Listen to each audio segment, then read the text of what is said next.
avec moi. Non, quelqu'un peut être avec toi en pensée. Alléluia. Rappelez-vous que nous étions une pensée de Dieu avant que nous puissions exister. Alléluia. Gloire au Seigneur. Ce n'est pas seulement quand on voit qu'effectivement c'est là. Nous étions d'avoir une pensée de Dieu. Penser à nous tout le temps. Méditer. Par la foi, nous le croyons. Amen.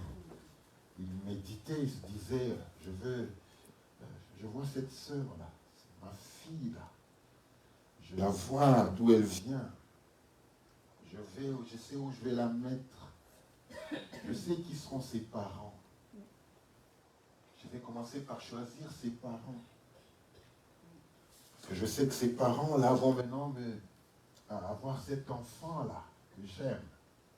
Et puis cet enfant-là, je vais faire qu'elle naisse en Alsace, à Colmar. Et puis, voilà sa vie sera comme ça. Bien sûr qu'elle va peut-être faire des erreurs un peu, mais tout ça, c'est pour la gloire de mon nom. Parce que tout concourt au bien de ceux qui aiment Dieu. Et puis finalement, ce dimanche-là, je la verrai quelque part, 20 rue d'Agen, un matin, va se retrouver là. Et ce matin-là, elle va adorer le Seigneur. Et j'aurai des petits-enfants, des petits jeunes, en ce jour-là, qui vont déjà être le samedi à la répétition, et puis le dimanche, ils vont nous amener dans la louange. Et je sais déjà quel chant ils vont chanter. Alléluia. Donc le Seigneur connaît tout. Donc on n'est pas ici juste parce que nous sommes réveillés le matin. On est ici parce qu'il voulait vraiment que l'on soit là. Amen. Alléluia. Il nous a choisis. C'était inscrit dans le livre. Alléluia. Gloire au Seigneur. Il nous connaissait. Alléluia. Et ceux qu'il a connus, il les a aussi appelés. Alléluia. Il les a choisis. Après les a choisis, il les a justifiés. Et puis après, il les a glorifiés. Alléluia. Donc nous sommes ici parce que c'est notre droit d'être ici. Nous sommes dans sa présence parce que nous sommes ses enfants. Alléluia. Gloire au Seigneur. Donc ne doute pas, ne doute jamais, ne dis pas que pourquoi je suis là. Ne te pose pas de questions. Tu es là parce que Dieu veut que tu sois là ce matin. Alléluia. Et sois dans la joie d'être là, d'être choisi. Quand tu regardes tous ceux qui passent à l'extérieur, tous ceux qui sont en train de faire des histoires, mais Dieu dit, toi, vous allez prier, vous allez intercéder ce matin pour les malades, vous allez intercéder pour vos familles, vous allez prier pour celui-là, c'est toi. C'est toi, c'est toi, c'est toi, c'est toi, c'est toi, c'est toi. Alléluia. Et on est fiers. On est fiers d'être là. Je suis content d'être là et de vous revoir. Pour ceux que je n'ai pas vus tout au long de la semaine, soyez les bienvenus dans la présence de notre Dieu. Amen. Gloire au Seigneur. Frères et sœurs, nous avons du travail. Amen. C'est comme ça que je commence à comprendre que finalement la vie chrétienne, Dieu nous appelle, en fait, c'est pour sauver les âmes. C'est rien d'autre. C'est rien d'autre. Jésus-Christ est venu pour sauver les âmes. Il a abandonné son trône de gloire. Amen. Il est venu pour sauver les âmes. Tout ce qu'il a fait, miracle, révélation, tout ça, ça avait comme pour but sauver les âmes. C'est tout ce qu'il a fait. La vie chrétienne tourne autour de ça. Parce qu'une âme, elle est importante pour le Seigneur. Et Dieu ne veut en perdre aucune. Alors vous imaginez que Dieu ne veut perdre aucune âme. On va prier pour la bénédiction. On va prier pour ceci. On va prier pour cela. On va prier pour cela. Mais Dieu, tout cela doit concourir à sauver les âmes. C'est pour ça que Jésus-Christ est venu. sa mission. S'il a guéri celui-là, s'il a fait un miracle là-bas, s'il a fait ceci, tout cela, c'était pour gagner des âmes. Alléluia. Donc, c'est vraiment notre responsabilité première de gagner les âmes. Alléluia. D'amener quelqu'un à Christ. D'apporter le salut. Apporter l'évangile. Alléluia. Et qui d'autre que lui pour nous donner, pour nous dire comment faire? Qui d'autre que lui, celui qui était le porteur de la mission, qui d'autre que lui nous dire comment nous devons le faire? Et en parcourant la Bible, on a découvert quelques stratégies que lui-même a utilisées pour amener des gens à lui, pour amener des gens à Christ. Alléluia. C'est des stratégies très simples. Alléluia. Gloire au Seigneur. Nous allons ouvrir nos Bibles dans Matthieu 4.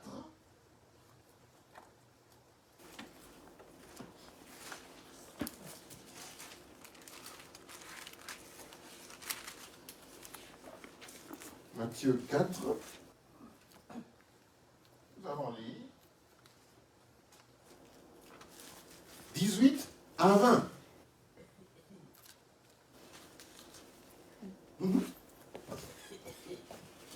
Comme il marchait le long de la mer de Galilée, il vit deux frères, Simon appelé Pierre, et André son frère, qui jetaient un filet dans la mer, car ils étaient pêcheurs. Il leur dit, suivez-moi et je vous ferai pêcheurs d'hommes. Aussitôt, ils laissèrent les filets et le suivirent. Amen. Gloire au Seigneur. Très simple. L'invitation. L'invitation. Il marche le long de la mer, et puis il voit deux frères en train de pêcher, en train de jeter les filets. Qu'est-ce qu'il fait? Il les invite. Il les invite. Le reste, Dieu s'en occupe. Il leur dit, suivez-moi. Je vous invite à me suivre. Et qu'est-ce qu'ils font? Ils laissent les filets et ils le suivent. Très simple. Quand vous regardez, presque la moitié de tous ses disciples sont venus à lui par invitation. Par invitation. Le reste, c'est après. La première stratégie, c'est d'inviter. Viens avec moi. Je t'invite. Aujourd'hui, à l'église chez nous, on a un agape. Je t'invite. Aujourd'hui, à l'église, on va faire un repas. Je t'invite. Aujourd'hui, ce matin, viens chanter avec nous. Viens, je t'invite. Je t'invite. Inviter. L'invitation, on peut la refuser ou on peut l'accepter. Mais inviter quand même. Lorsque Jésus-Christ est invité, on peut aussi lui dire non. Non, nous on doit pêcher là. On n'a rien à manger, on doit pêcher. Non. Ce jour-là, ils laissèrent leur filet et ils le suivirent. Frères et sœurs, l'invitation. Viens. Écoute, viens. Oh, mais moi j'ai des problèmes. Non, mais viens avec moi. Viens écouter la parole, viens avec moi. Viens. Chez nous, on a organisé une activité. Viens. Juste inviter. Le reste, le Saint-Esprit va s'en occuper. Le reste, le Seigneur lui-même va s'en occuper. C'est ça qu'il a fait. Il n'est pas arrivé là et dire, écoutez, je vais, attendez, je vais vous dire ce que Jésus-Christ. Non, il a juste, suivez-moi. Suivez-moi. Ils ont tout arrêté, ils l'ont suivi. Alléluia. Un autre exemple. Verset 21-22. Lis-nous ça. De là, étant allé plus loin, il vit deux autres frères, Jacques, fils de Zébédée, et Jean, son frère, qui étaient dans une barque avec Zébédée, leur père, et qui réparaient leurs filets. Il les appela, et aussitôt ils laissèrent la barque et leur père, et le suivèrent. Amen.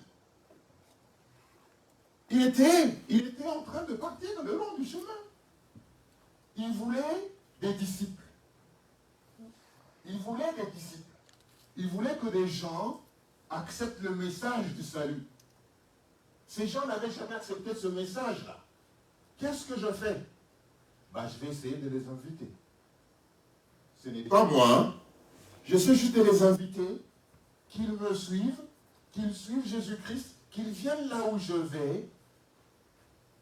Et c'est tout. Le reste, c'est le Seigneur qui le fait.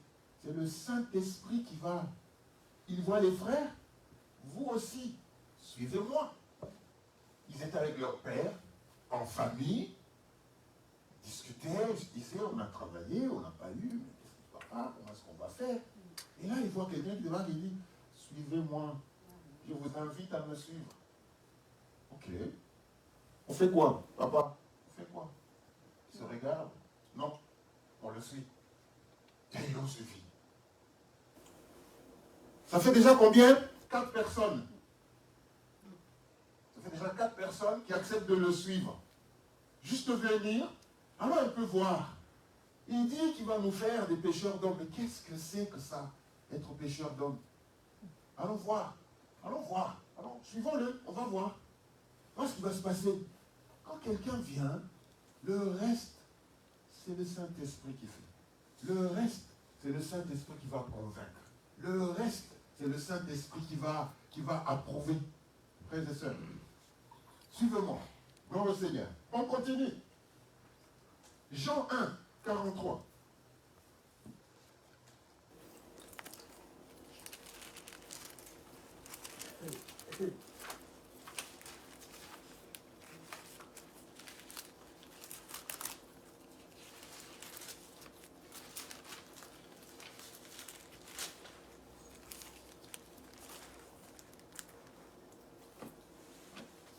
Jean 1, 43.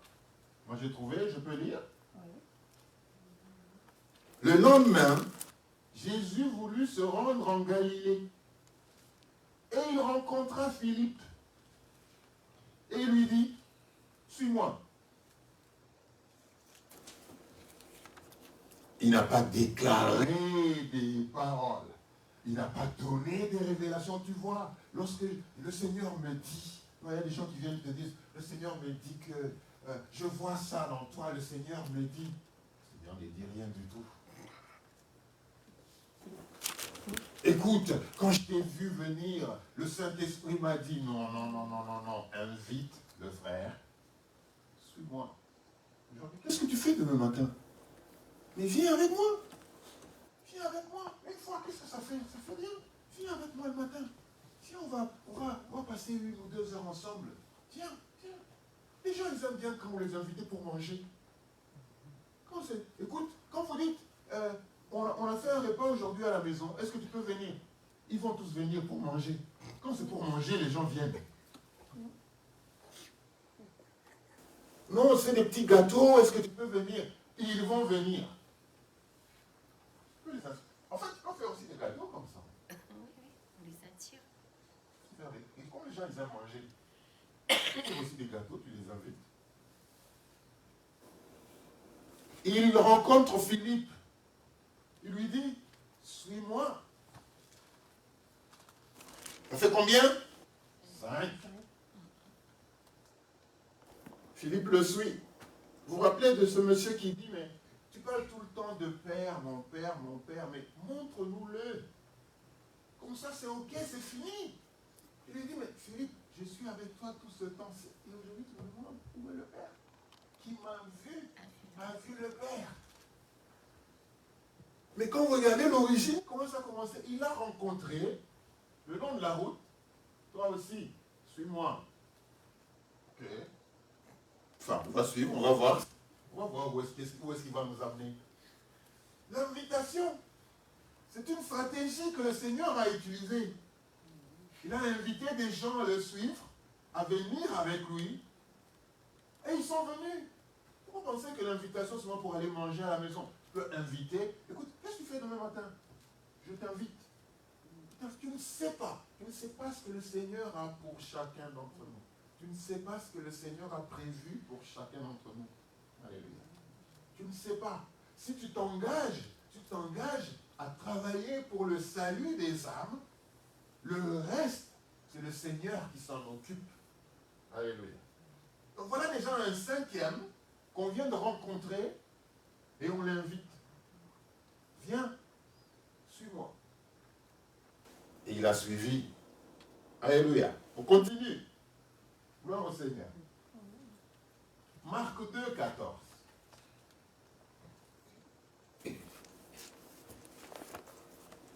Marc 2, 14.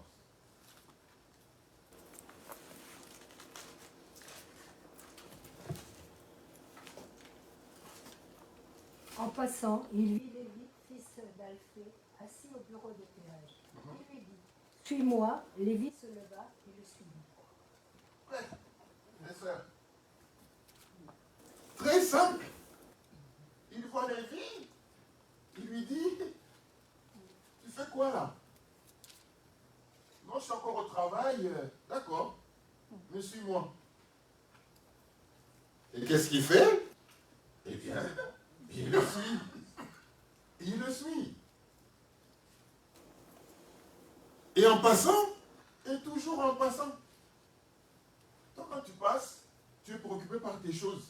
Quand tu passes, tu es préoccupé par la mission. Quand tu passes, tu es préoccupé par ce que tu dois faire. Ça t'occupe tellement que tu ne vois pas qu'autour de toi, il y a des morts. Tu es en train de marcher à travers les morts. Des morts spirituelles. Les morts spirituelles, c'est comme les morts physiques. Tu t'imagines en train de... Il y a des morts en train de... Tu n'as même pas de remords en fait.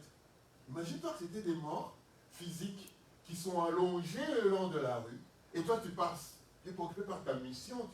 Ils sont tellement nombreux que tu es en train de chercher de l'espace pour pouvoir mettre ton pied. Mais préoccupé par ton... Non, si c'était des morts physiques, mais ça va te troubler. Tu auras de soucis. Tu vas te dire, mais Seigneur, pourquoi tous ces morts? Qui a tué toutes ces personnes? Tu auras je sais pas moi, ça va te faire mal, tu auras des soucis parce que tu te dis, mais comment est-ce que je peux, pourquoi tous ces morts? Mais il y a tellement de morts spirituelles, tu ne t'en rends même pas compte parce que ça ne préoccupe pas ta pensée. Ça ne préoccupe pas ta pensée. Non, Jésus-Christ passait, il passait, et tout le long de son passage, il voyait des morts, il voyait des Philippe, il voyait des Matthieu, il voyait des Jean, des Jacques, des Pierre, André, Nathanaël. Il les voyait. Non, suis-moi. Suis-moi. Suis-moi. Invite seulement, tu ne sais pas. Si même pour inviter, tu te dis, non, toi invite seulement. Tu ne sais pas, peut-être que la personne n'attendait que ça. Peut-être que la personne attendait qu'elle soit seulement invitée. Invite seulement.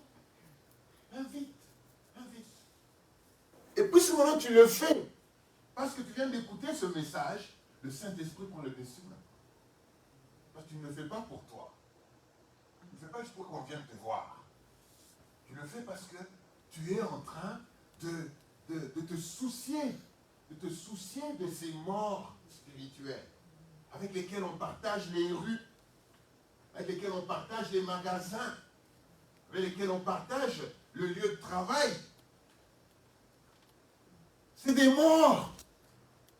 Pareil que les morts physiques. Si les morts physiques, ça va te toucher, ça va te faire mal, ça va te... Et quand c'est spirituel, c'est pas parce qu'ils ont le sourire aux lèvres qu'ils sont en vie. Spirituellement, ils sont morts. Spirituellement, ils sont morts. Donc, il trouve Lévi. En passant, il vit Lévi, fils d'Alphée, assis au bureau de péage. C'est là qu'il bossait. Il lui dit, suis-moi. Je t'invite à me suivre. Viens passer. Écoute, c'est ton ami. Vous partagez toutes ces années, vous avez partagé des choses. Toutes ces années, tu l'as invité à te fête d'anniversaire. que là c'est bon, là on va manger, on va jouer, on va... Non, un jour, écoute, maintenant est-ce que tu peux, je t'invite à venir avec moi là où je prie. Je t'invite un matin à venir. Je t'invite. Je t'invite. Tu dis non, non, non, mais je ne peux pas venir. Le jour où tu l'invites pour l'anniversaire, il peut avoir honte de se dire, ah, l'autre fois il m'avait invité pour l'anniversaire, mais pour le culte, je ne veux pas aller. Non, invite, invite, invite seulement. Que la personne vienne ou qu'elle ne vienne pas, invite. Invite. Parce que c'est une stratégie que le Seigneur lui-même avait utilisée. Si ça marchait pour lui, ça peut marcher pour toi. Ça marchait pour lui parce qu'il voulait sauver des âmes. Il n'a pas invité juste pour le but d'inviter. Il a invité parce qu'il se disait, je veux arracher cette âme du monde, de ce monde méchant et mauvais. Je veux arracher cette âme. Ce n'est pas fini, frères et sœurs. Alléluia. C'est toujours Jésus-Christ. Alléluia. Gloire au Seigneur. Nous avons lu quoi déjà là? Nous avons lu 14. Marc. Là, on est dans Marc 2, 14. Est-ce qu'on peut aller dans Jean 1? Je ne sais pas si on a déjà lu ça. Jean 1. Jean 43, oui. On a lu Jean 1, 43? Oui. Ok. Amen. Donc voilà, c'est une stratégie que le Seigneur lui-même a utilisée. L'invitation. Donc, voilà une stratégie qui ne demande pas que l'on soit spirituellement outillé, qui ne demande pas que l'on soit spirituellement puissant. C'est juste, écoute, viens, suis-moi, viens avec nous. Viens un matin, je t'ai invité à d'autres occasions. Ça, c'est une occasion, celle-là, ce matin, c'est une occasion qui bénit, qui guérit, qui transforme, qui peut changer la vie de quelqu'un. Tu peux faire quelqu'un était aveuglé et un matin, à cause de la parole de Dieu, cette personne, finalement, les yeux s'ouvrent et il voit sa voie, la voie que Dieu a tracée pour lui. Pourquoi on ne voudrait pas faire bénéficier de ces moments-ci aux gens qui nous entourent, aux gens qui sont proches, à nos voisins, juste inviter. Alléluia. Gloire au Seigneur. S'il ne veut pas venir, là c'est un autre problème. Une autre stratégie que le Seigneur a utilisée. Alléluia. Une autre stratégie que le Seigneur a utilisée, frères et sœurs, c'est les visites. Les visites. Toi, tu ne visites personne. Tu visites seulement ceux qui te sont chers, ceux qui sont proches. Mais il faut prendre ces occasions-là de visite.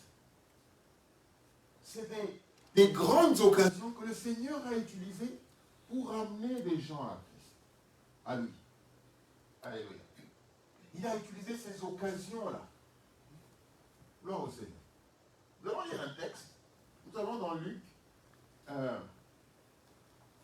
allons lire Luc au chapitre 19.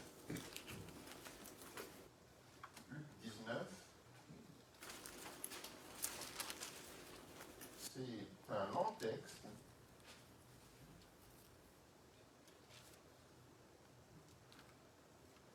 Je vais lire. Je commence par les 2 premiers versets. 19. La Bible dit ceci. Que Jésus étant entré dans Jérusalem, dans Jéricho, traversait la ville. Alléluia. Jésus-Christ ne marchait pas juste pour marcher.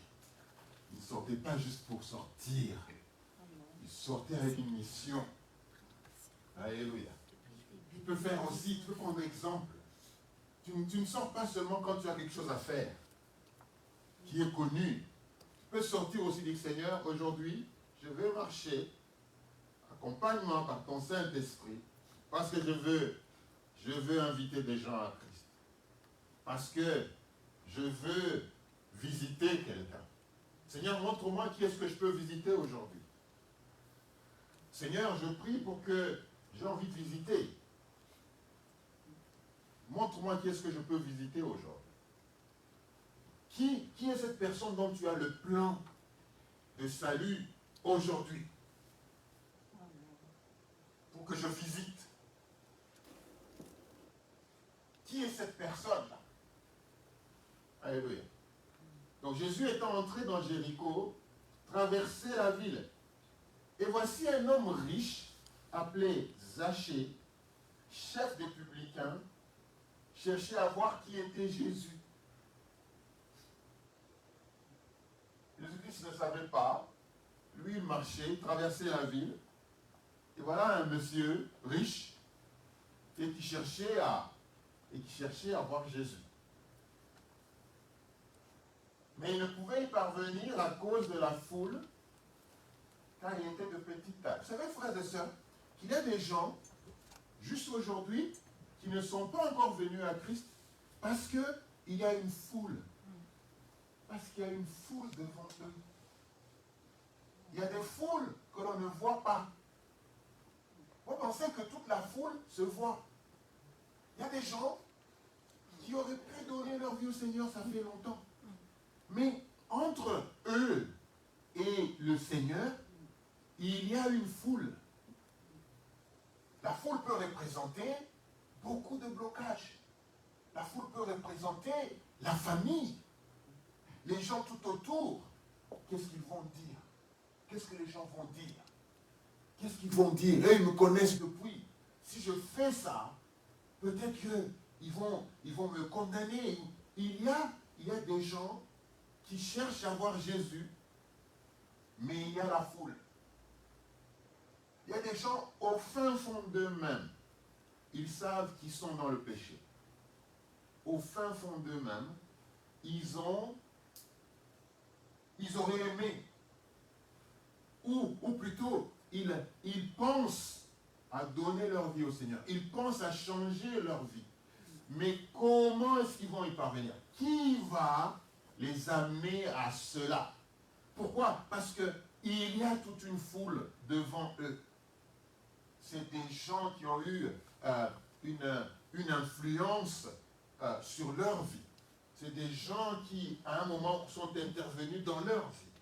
C'est des gens qui, finalement, sont devenus pour eux comme des super-hommes. Et ça qui fait que chaque fois que je veux faire quelque chose, il y a des gens qui ne sont tellement pas libres que chaque fois qu'ils veulent faire quelque chose, même s'ils sont adultes, ils ont besoin de l'accord de quelqu'un. Ils ont besoin que ceux qui ont toujours été autour d'eux puissent leur dire vas-y. Tant que ces gens n'auront pas dit vas-y, eh bien ils ne vont pas bouger. Ils ne vont plus bouger. Pourquoi? Parce qu'ils se disent je ne peux pas sortir de ce cercle. Il y a tout un cercle qui empêche les gens d'en sortir. Donc il cherchait, il ne pouvait pas y parvenir. Il courut en avant et monta sur un sycomore pour le voir, parce qu'il devait passer par là. Ce frère avait cette volonté. Il avait la volonté de voir Jésus-Christ, de voir à qui il ressemblait. Pas nécessairement, peut-être, de pouvoir en faire un Seigneur. Il voulait voir à qui il ressemblait. Parce que peut-être qu'il avait déjà entendu parler. Il y a eu des gens qui sont venus ici, juste pour découvrir, pour voir comment ça se passe. Pour voir, je veux voir où ma fille prie. Je veux voir où mon enfant prie. Pour savoir un peu comment ça se passe. Par curiosité. Il faut juste regarder. Je vais aller voir. Je veux voir un peu comment ça se passe. Mais sans nécessairement m'y impliquer. Même si peut-être au fin fond de moi, je sais que mon enfant n'a pas vraiment tort. Mais je vais quand même, mais parce que tout autour de moi, il y a tellement une foule, et je ne peux pas dire, allez, j'apprécie ma fille, j'apprécie mon enfant, j'apprécie son courage, parce que elle ou lui,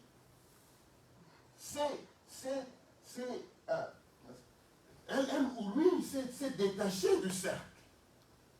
Mais moi, je ne peux pas. Parce qu'il y a 1, il y a 2, il y a 3, il y a 4, il y a 5. Comment est-ce que je peux sortir de ce cercle? Donc c'est déjà bien que mon enfant soit sorti de ce cercle. Parce que peut-être qu'un jour, ça sera aussi moi. Il y a des gens qui peuvent penser ça dans leur cœur, même si pour le moment, ils ne le montrent pas ou pour le moment, ils ne sentent pas le besoin. Donc, ils se retrouvent. Personne ne le voyait. Mais Dieu est en train de voir ces mouvements, toutes ces stratégies pour voir Jésus-Christ. Il monte sur un sycomore. Il monte sur un sycomore. Il n'était peut-être pas le seul qui était monté sur un sycomore. C'est ici où les choses sont... Il y a des endroits en Afrique, lorsqu'il y a un événement là-bas, lorsqu'il y a un événement là, parce qu'il y a une foule, vous voyez des gens qui montent aux arbres pour essayer d'avoir une belle vue, pour voir, voilà, quand un président passe, eh bien ceux qui ne peuvent pas le voir, il y en a qui montent aux arbres juste pour avoir une belle vue. Et donc lui aussi, vous voyez, c'était un homme riche. C'est ça. C'est un homme riche. Oui, un homme riche. Un homme riche monté au-dessus d'un arbre pour Jésus-Christ. Donc cet homme avait déjà émis cette volonté. C'était déjà dans son cœur. Malgré toute sa richesse, il s'est dit, non. Je vais quand même voir ce monsieur. Quand on devient riche, on devient respectable. Le riche, il ne fait pas n'importe quoi, n'est-ce pas? Le riche, on a notre cercle. Quand on est riche, on a notre cercle. On va jouer au golf. Voilà. On va jouer au golf. On va faire ça. Il y a même des sports qui sont les sports des riches. Le bridge. Pardon? Le bridge. Voilà. Les cartes, là. On fait tout ça. Ils ont d'autres dieux. Ouais, donc les riches, ils sont comme ça. Ils ont leur petit cercle, ainsi de suite. Mais ce gars-là, malgré sa richesse, il monte. Il monte au-dessus d'un arbre. Dieu a vu tous ses mouvements. Dieu a vu toute sa volonté. Et lorsque Jésus-Christ arrive à ce lieu-là, le Saint-Esprit lui dit, écoute, lève tes yeux, regarde. Regarde. Et puis on dit qu'il courut en avant. Quel riche. Quel riche. Et il a vu la foule. Il a vu Jésus-Christ. Il a dit, non, pour que je le voie, il faut que je cours. Il a couru en avant. Il est monté sur un arbre pour avoir une belle vue. Ah, c'est lui. Mais il n'a rien de spécial. C'est pas possible. Tout ce qu'on dit là, tout ce qu'on se raconte, c'est de ce monsieur. Parce que rappelez-vous, qu'est-ce que la Bible dit? Qu'il n'avait rien pour plaire. Il n'y avait aucune chose sur lui qui pourrait attirer notre regard. Et quand il est monté sur un arbre, il s'est sûrement dit la même chose. C'est pas possible. C'est lui Jésus. Tout ce qu'on raconte. Qu'est-ce que c'est que ça? Tout ce bruit à cause de lui. Et quand Jésus-Christ arrive là, le Saint-Esprit lui dit, oh, il y a un candidat là-haut. Tu cherches des gens. Parce que des fois, il y a des opportunités qu'il faut prendre. Pour gagner les âmes, des fois, ce sont des opportunités. Ce n'était pas prévu. Mais tu arrives sur le champ, le Saint-Esprit te dit, non, ici, parle. Les gens acceptent ou n'acceptent pas. Allez, toi parle. Tu as parlé, quand tu as fini de parler, tu es parti. Tu es parti. Jésus-Christ fut arrivé à cet endroit, il leva les yeux. Il n'a pas levé les yeux quand il était là. Il n'a pas levé les yeux quand il est arrivé au coin là. Lorsqu'il est arrivé là où il y avait cet arbre-là, avec Zachée au-dessus, Jésus-Christ lève les yeux. Le Saint-Esprit lui dit, non, il y a quelqu'un là. Il n'est pas quelqu'un d'habituel.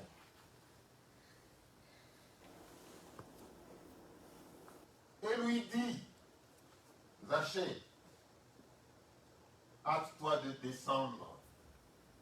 Hâte-toi de descendre, car il faut que je demeure aujourd'hui dans ta maison. Alléluia. Je dois te visiter aujourd'hui. Il faut que je te visite aujourd'hui. Aujourd'hui, je dois rentrer dans ta maison. Est-ce que c'était le plan de Jésus-Christ? Je ne crois pas. Il me dit qu'il passait dans Jéricho, traversait la ville. Il traversait la ville. Il n'est pas venu pour manger, pour rentrer dans la maison des Zachée. Non, il traversait la ville. Donc des fois, il y a des choses qu'on ne prévoit pas. Hein? Et lorsqu'elles arrivent, on en profite pour gagner des âmes. Alléluia. On en profite pour gagner des âmes. Donc, Zachée, hâte-toi de descendre. Tu pensais que ça serait juste de me regarder. Et voilà, il est comme ça, il est assez vite. On va juste aller voir. On va juste aller voir là où mon enfant prie, où ma fille prie. On va juste aller voir. Je pensais que c'était juste pour voir. Tu arrives là. Sinon, tu te dis non.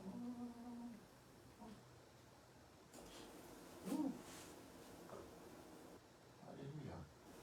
Gloire au Seigneur. Il y a plein de gens que tu peux inviter. Il y a plein de gens que tu peux inviter. Plein. Juste inviter. Et donc, que je demeure aujourd'hui chez toi, dans ta maison. Et Zachée se hâta de descendre et le reçut avec joie. Frères et sœurs, il voulait le faire en cachette. Mais le Saint-Esprit avait notre plan. Et Jésus-Christ lui dit, tu ne vas pas seulement me voir, mais je veux aussi venir dans ta maison. Alléluia. Alléluia. On ne vient pas ici seulement pour voir Jésus-Christ à l'église. Lui, il veut être dans nos maisons aussi. Alléluia. Il veut être dans nos maisons. Souvent, on l'a laissé ici. Et on vient le dimanche. Quand le culte est fini, on l'a laissé. Et on rentre chez nous comme si de rien n'était. Comme si Jésus-Christ n'était pas accueilli. Pareil comme on est rentré. Non, non, non, non, non, non. On vient ici, on le voit, et puis il vit aussi dans nos maisons. Alléluia. Il doit y avoir des signes de Jésus-Christ dans nos maisons. Il doit y avoir des signes de Jésus-Christ dans nos maisons. Je ne parle pas des signes physiques. Ce n'est pas parce que tu as mis une croix au mur que Jésus-Christ est là. Je parle des activités. Je parle de la communion avec lui. Nous devons avoir ces genres d'activités dans nos maisons qui manifestent la présence de Jésus dans nos maisons. Alléluia. Alléluia. S'il n'y a pas ça, il risque d'y avoir des problèmes.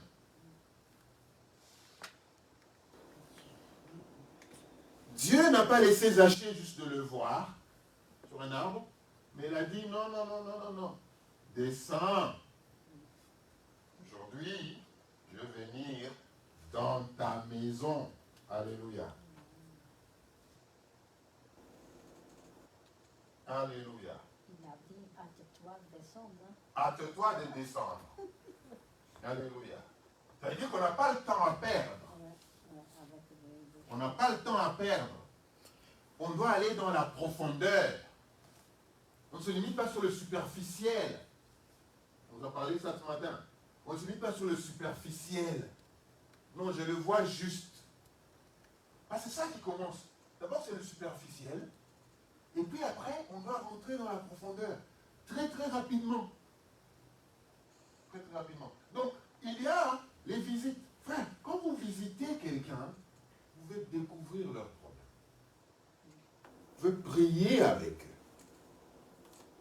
Et en priant avec eux, vous pouvez leur apporter Christ. Vous imaginez vous visitez quelqu'un, toi tu as fait ça, vous visitez quelqu'un, et puis le lendemain il meurt. C'est-à-dire que le Seigneur a voulu vraiment que tu sois là, en ce moment-là, pour que tu sauves son âme in extremis de la mort. Quelle grâce! Quelle grâce que quelqu'un qui était sur le point de basculer de l'autre côté, de rester. Et toi, tu arrives. Non, non, non, non, cette âme-là, Seigneur, ça ne va pas là. Cette âme, elle est à toi. À la dernière minute de sa vie, alors que tout était perdu. Et par le Saint-Esprit, tu débarques là. Tu lui fais accepter le Seigneur Jésus comme Seigneur et Sauveur. Oups.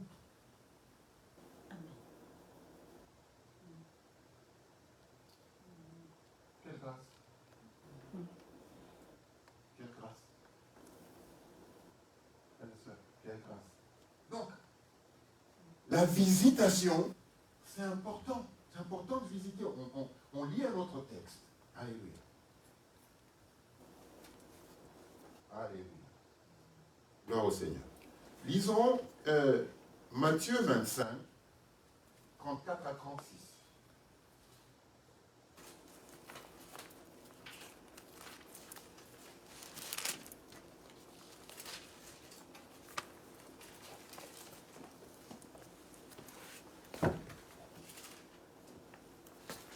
Alors le roi dira à ceux qui seront à sa droite, venez, vous qui êtes bénis de mon Père, prenez possession du royaume qui a été préparé dès la fondation du monde. Car j'ai eu faim, et vous m'avez donné à manger. J'ai eu soif, et vous m'avez donné à boire. J'étais l'étranger, et vous m'avez recueilli. J'étais nu, et vous m'avez revêtu.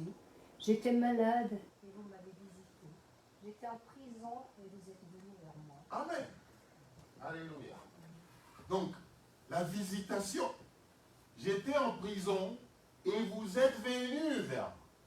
J'étais malade et vous êtes venus me visiter.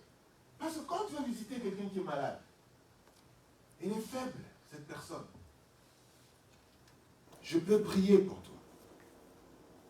Dans les moments faibles, les gens deviennent simples, humbles. Quand quelqu'un est fort, en bonne santé, il peut être orgueilleux. Mais lorsqu'il est malade, il comprend que la vie, c'est plus que ce qu'il avait toujours pensé. Et dans des moments pareils, dans des moments de faiblesse, les gens deviennent humbles. Les gens deviennent accessibles, réceptifs. Deviennent réceptifs. Vous les amener à la prière. Est-ce qu'on peut prier ensemble? Est-ce qu'on peut prier? Tu peux leur faire accepter le Seigneur Jésus-Christ là. Parce que tu as visité. Parce que tu les as visités. J'étais malade, tu es venu me visiter. J'avais faim. Lorsque les gens sont vulnérables, ils deviennent réceptifs. Et le Seigneur Jésus-Christ avait déjà compris cela. Il avait déjà compris cela. Voilà, ils deviennent très humbles, doux. Et donc toi, quand tu arrives dans ce moment-là, tu peux prier avec eux. Ils sont dans leur souffrance. Tu peux prier avec eux. Il dit qu'il mettra à sa droite des brebis. Et de l'autre côté, les boucs. Parce que les boucs, c'est les têtus. C'est les orgueilleux. Il feras ce choix-là. Et les circonstances vont dicter cela. Frères et sœurs, ne perdons pas ces opportunités-là pour gagner les âmes. Ne perdons pas ces moments-là. Invitons, visitons. Visitons les gens. Visitons les gens chez eux. Le voisin. Visite. Faut pas te dire, faut pas juste te concentrer sur ta vie. Visite. Fais une surprise. Non, je suis venu. Tu ne sais pas. Tu vas trouver des gens avec trop de problèmes qui cherchaient à parler à quelqu'un. Et quand toi t'arrives, tu trouves quelqu'un à qui parler. Et donc tu vas écouter. Mais tu ne peux donner que ce que tu as. Qu'est-ce que tu as comme enfant de Dieu? Est-ce qu'on peut prier? Parce que moi, je crois en la prière. Tu peux donner ton témoignage. On a nos voisins, mais on ne se connaît pas. On se connaît de loin. Il faut aller vers la personne. Et tu vas écouter son témoignage. Et toi, tu peux donner le témoignage, le tien. Écoute, j'étais dans cette situation-là. Voilà ce qui s'était passé pour moi. Je ne peux pas te donner autre chose que ce que ça s'est passé pour moi. Est-ce qu'on peut prier? Ah bon? Ok, on peut prier. Prendre dans les mains, tu pries. Tu crois. Elle me dit que la prière du juste a quoi? Une grande efficacité. Parce que quand tu vas là-bas, tu vas comme juste. Et quand tu pries, le Seigneur écoute ta prière. Et le Seigneur fait le travail après. Mais il faut que toi tu visites. Il faut que tu arrives là-bas. Que tu donnes le témoignage. Le témoignage, frères et sœurs, peut gagner beaucoup plus d'âmes que juste de prêcher. Parce que tu vas prêcher, les gens ne vont pas écouter ce que tu es en train de dire. Ils n'auront pas la révélation pour écouter ça. Par contre, quand tu donnes un témoignage, ce que le Seigneur a fait pour toi, de ce que toi aussi tu étais dans cette même situation. Maintenant, regarde ce que le Seigneur a fait pour toi. Et il est capable de le faire aussi pour toi. Prions. Prions ensemble. On va prier. Et puis, tu sais, tu peux donner ta vie au Seigneur. Et tu donnes. Et tu la conduis dans ça. Et tu le conduis dans ça. Alléluia. Car j'ai eu faim. Vous m'avez donné à manger. J'ai eu soif. Vous m'avez donné à boire. Ce n'est pas la faim physique. Ce n'est pas nécessairement la faim physique. Ce n'est pas nécessairement la soif physique. Il me dit, venez tous qui avez soif. Venez tous qui avez soif. Sans argent, vous allez boire. C'est pas la faim physique. Il y a des gens qui ont faim de Dieu, mais ils ne savent pas l'exprimer. Ils ne savent même pas qu'il peut leur donner à manger. Tous ces gens, vous voyez tous là, ils ont faim. Ils ont faim. Ils ont faim de quelque chose dont ils ne connaissent pas. Ils ont soif de quelque chose dont ils ne connaissent pas. Du coup, qu'est-ce qu'ils font? Eh bien, ils font autre chose à la place pour essayer de pouvoir subvenir à leur faim. Ils vont faire des choses. Mais ce n'est pas ça dont ils ont besoin. Ils vont boire des choses alors qu'ils ont besoin du Saint-Esprit. Ils ont besoin du Saint-Esprit. Mais ils ne savent pas. Il lui dit, j'avais faim, on m'avait donné à manger. J'avais soif, on m'avait donné à boire. On pensait que c'était seulement à manger. Parce qu'à manger, même les gens de l'autre, là, ils vont donner à manger. Si c'était vraiment le manger, si c'était vraiment le manger, physique, mais tout le monde fait. Tout le monde fait. Même l'ennemi, il donne à manger. Ses acolytes, il leur donne à manger. Une mauvaise chose. Donc quand le Seigneur Jésus-Christ dit j'avais faim, vous m'avez donné à manger, c'est à ce petit enfant, c'est à ce frère qui ne le connaissait pas. Alléluia. Qu'est-ce qu'il me dit de Jésus-Christ? Ma nourriture, c'est quoi? C'est de faire la volonté de mon Père. C'est ça sa nourriture. On ne peut pas donner notre nourriture. Il ne peut pas donner notre nourriture que celle-là. Si tu as besoin des carottes, mais tu vas à quoi là? Tu vas au supermarché ou à l'intermarché, tu vas acheter des carottes. Hein. Est-ce qu'il faut prier pour avoir les carottes? Est-ce qu'il faut prier pour que Dieu te donne les carottes? Tu as de l'argent. Si tu as besoin d'argent, tu demandes à Daniel 5 €. On va acheter une boîte de carottes. Oui. Oui. Normalement, on ne doit même pas mourir de faim. Ah. Non. On ne doit même pas avoir de soucis pour le manger, normalement. Normalement. Si vous avez de manger, tu trouves un frère, ici, là, on va te faire à manger. On jette beaucoup de choses à manger. Dans une société de consommation. Ouais. Même dans les supermarchés, vous savez, beaucoup de choses, comment on jette. Et ils mettent des produits en plus dessus pour pas que les gens le servent. Donc, normalement, on ne doit pas mourir de faim. Normalement. Normalement, on ne doit pas mourir de faim. Notre faim, c'est de faire Nous devons plutôt faire la volonté de Dieu. On a soif de ça. On a faim de ça. Parce que le manger, non. Tu as besoin de manger, tu vas chez la sœur, chez le frère, on va te préparer à manger. Tu peux arrêter le culte là, on va te préparer à manger. Et si tu vas mourir parce que tu as faim, on va te donner à manger. Non, c'est des gens de l'extérieur qui pensent que on peut mourir de faim. Non, on ne peut pas mourir de faim parce qu'il y a à manger pour tout le monde. Il y a à manger pour tout le monde. On va nous sortir des théories, mais combien de nourriture on jette? Combien de nourriture on jette? Combien? Ils nous augmentent les prix. Combien? On jette beaucoup de nourriture, même dans nos maisons. Même dans nos maisons. Même dans nos maisons.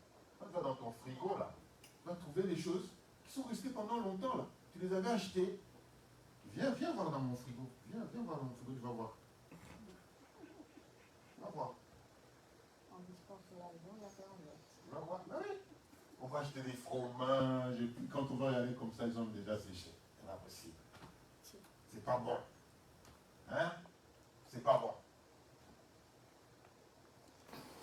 Il y a beaucoup de choses comme ça qui ont traîné dans nos frigos, on ne sait pas quoi en faire, on ne sait pas les donner, parce qu'on en doute aussi, on se dit, est-ce qu'ils auront vraiment besoin, est-ce qu'ils ont besoin, Puis finalement, ça finit à la poubelle. Des boîtes de conserve. On les a achetées, on les a mis là, et puis après on regarde là, c'est déjà expiré. Qu'est-ce qu'on en fait? Allez, on va jeter. On va jeter. Une société de consommation. Donc Jésus-Christ ne parlait pas de la faim.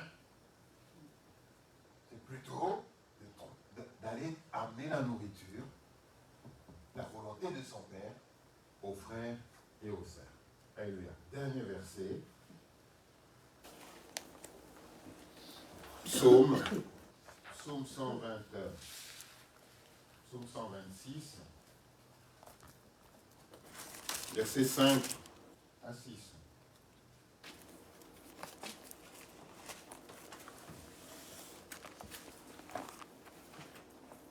Psaume combien? Psaume 126, versets 5 à 6.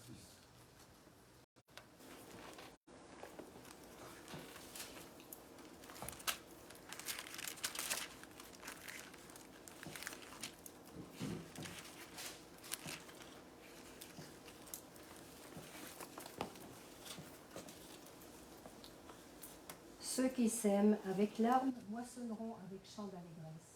Celui qui marche en pleurant, quand il porte la semence, revient avec allégresse quand il porte ses givres. Amen. Frères et sœurs, on a toujours utilisé ce verset parlant des offrandes. Parlant des offrandes, on va s'aimer. Alléluia. Mais ce texte a une révélation derrière ça. Une révélation derrière ça. Ceux qui sèment avec larmes moissonneront avec chant d'allégresse. Alléluia. Lorsque nous allons chercher les âmes, lorsque nous rentrons dans la pensée de Dieu, de pouvoir aller de s'aimer la parole, de s'aimer les visites, la prière. Des fois, nous le faisons avec larmes. Parce que nous sortons de notre zone de confort. Sortir de sa zone de confort, c'est dur, c'est difficile. Parce que nous allons essuyer des refus. Nous allons essuyer des refus. Les gens vont vraiment dire non, je n'en veux pas. Et plusieurs fois, nous avons connu des refus. Et nous sommes rentrés en nous-mêmes, nous avons pleuré. Mais comment se fait-il que je leur apporte une bonne semence? Mais on n'en veut pas. On n'en veut pas. Et la Bible dit que ceux qui vont semer avec larmes moissonneront avec chant d'allégresse. Et celui qui marche en pleurant quand il porte la semence revient avec allégresse quand il porte ses germes. Moi je pense que le jour où on se retrouve devant Dieu, les âmes que nous aurons apportées au Seigneur seront notre récompense. Seront ces gerbes que nous aurons devant lui. Parce que nous aurions sémé avec larmes. Et là, ça sera la joie. Ça sera avec allégresse que nous viendrons auprès de Dieu et lui montrer ce que nous avons. Oh, vous savez, frères et sœurs, il y aura des généraux. Il y aura des généraux. Devant Dieu, frères et sœurs. Devant Dieu, on n'est pas les mêmes. On n'est pas les mêmes. On peut être dans une même église. On peut être tous des pasteurs. Mais devant Dieu, on n'a pas la même calibre. On n'a pas la même calibre. Frères et sœurs, on n'a pas. On peut tout faire. On peut tout faire. Il y aura des gens qui devant Dieu seront assis sur un siège glorieux à cause du travail qu'ils ont fait. Alléluia. Il y a des gens, vous les voyez comme ça, vous les négligez. Vous voyez, non, mais cela c'est quoi? On entend jamais parler de la parole. Mais c'est des généraux dans l'œuvre du Seigneur. Ils travaillent. Ils connectent des gens. Ils amènent des gens à Christ. Qui ceux-là qui ont eux aussi amènent des gens à Christ. Frères et sœurs, il y a des gens devant Dieu, ils ont du prix. Lorsque Jésus-Christ parlait de Jean-Baptiste, lorsqu'il parlait de lui, il louait son travail. Il dit que tous ceux qui sont nés de femmes, il n'y en a pas comme lui. Il dit qu'il a fait un travail. Il a fait un travail. Comprends ce qui est important pour le Seigneur. Comprends ce qui est important pour le Seigneur. Commence. Il y aura même des gens qui seront plus honorés que le pasteur dans leur église, devant Dieu. Devant Dieu. Parce qu'on a tendance à penser que non, le pasteur, c'est lui. Non. Dans le travail du Seigneur, il y a des gens qui sont assis là, qui ont beaucoup de prix devant Dieu. Ceux qui porteront des fruits. Ils vont. Celui qui marche en pleurant, quand il porte la semence, revient avec allégresse quand il porte des gerbes. Voilà mon travail. Mais montre-moi ta foi. Moi, je te montrerai mes œuvres. Oh Dieu, plus on a la foi. Quelles sont les œuvres? Montre-moi ta foi, et bien moi, je te montrerai mes œuvres. Ce sera des gerbes, comme des bouquets de fleurs. Des âmes. Vous imaginez? tellement des bouquets, donc tu ne sais même pas tu ne sais pas tu amènes devant le Seigneur tes bouquets là, tes gerbes, les sables que tu as amenés au Seigneur. Frères et sœurs. Alléluia. Gloire au Seigneur. Vous imaginez ça? Quand j'imagine ça, je suis enthousiasmé. Je suis enthousiasmé. Il dit, oh, n'est-ce pas que nous avons chassé les démons en ton nom? N'est-ce pas que nous avons fait ça en ton nom? N'est-ce pas que vous avez fait... Hé, je ne vous connais pas. Retirez-vous de moi. Parce que quand j'étais malade, je ne vous ai pas vu. Quand j'étais en prison, je ne vous ai pas vu. Quand j'avais faim, vous n'étiez pas là. Quand j'avais soif, où étiez-vous? Et là, vous débarquez et dire, eh bien, nous avons chassé les démons en ton nom. Non, non, non, non, non. Les démons, ce n'était pas mon problème. Les démons, pour moi, c'était très dérisoire. Moi, c'était l'âme. Moi, c'est ça que je voulais, moi. Moi, je voulais que tu t'occupes de l'âme. Que tu ailles lui parler. Tu parles de Christ. Je me dis, non, non, mais j'ai chassé les démons. Et puis, ils sont allés où, déjà? Ils sont où? Ils sont allés où, les démons? Non. Lorsque j'étais malade, est-ce que tu es venu? Tu m'as visité. Lorsque j'avais faim, est-ce que tu m'as invité? Alléluia. Est-ce que tu m'as invité? Frères et sœurs, le travail il est tout autre. Le travail est tout autre. Même quand Dieu te donne des dons, c'est pour les âmes. Aujourd'hui, Dieu donne des dons aux gens, mais en fait, les gens utilisent ces dons-là, pour se glorifier eux-mêmes. Pour se glorifier eux-mêmes.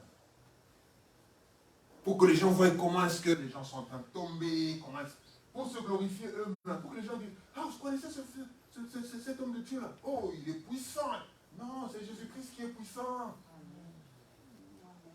C'est Jésus qui est puissant, qu'on ne détourne pas les gens. On ne détourne pas les gens. Donc, on sait ce qui est important. Mettons-nous au travail. Gloire au Seigneur. Bénisse sa parole. Je pourrais juste lire quelque chose qui m'a